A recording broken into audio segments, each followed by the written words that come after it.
Assalomu alaykum birodarlar. Hozir sizlar bilan TVT kameralarini sibros berishni ko'rib chiqamiz. Ya'ni parolni esdan chiqarib qo'ysak, qanaqa aktivatsiya bo'lmagan kamera sifatida qilishni ko'rib chiqamiz. Chunki o'zim hozir qiynaldim, o'shanga sizlarga video qilib qo'yapman.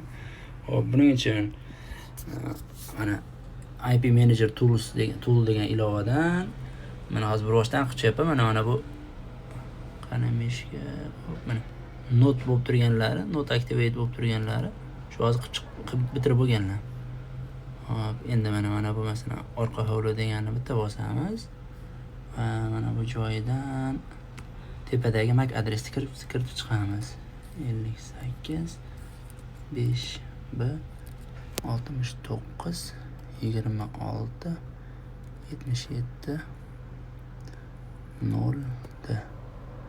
Restore'da bitta bosamiz. Mana successfully bo'ldi. 30 sekund ichida tokdan uzish kerak ekanmi bilmayman mana. Endi switchni uzib qo'yamiz. Kamera uzganni olgandan ko'ra mana bu switch uzdik, ya'ni tokdan uzdik kamerani.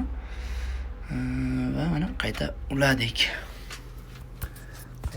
Mana IP 3 ta not activate kamera turadi. Endi hozir shu 4-inchisi qo'shiladi.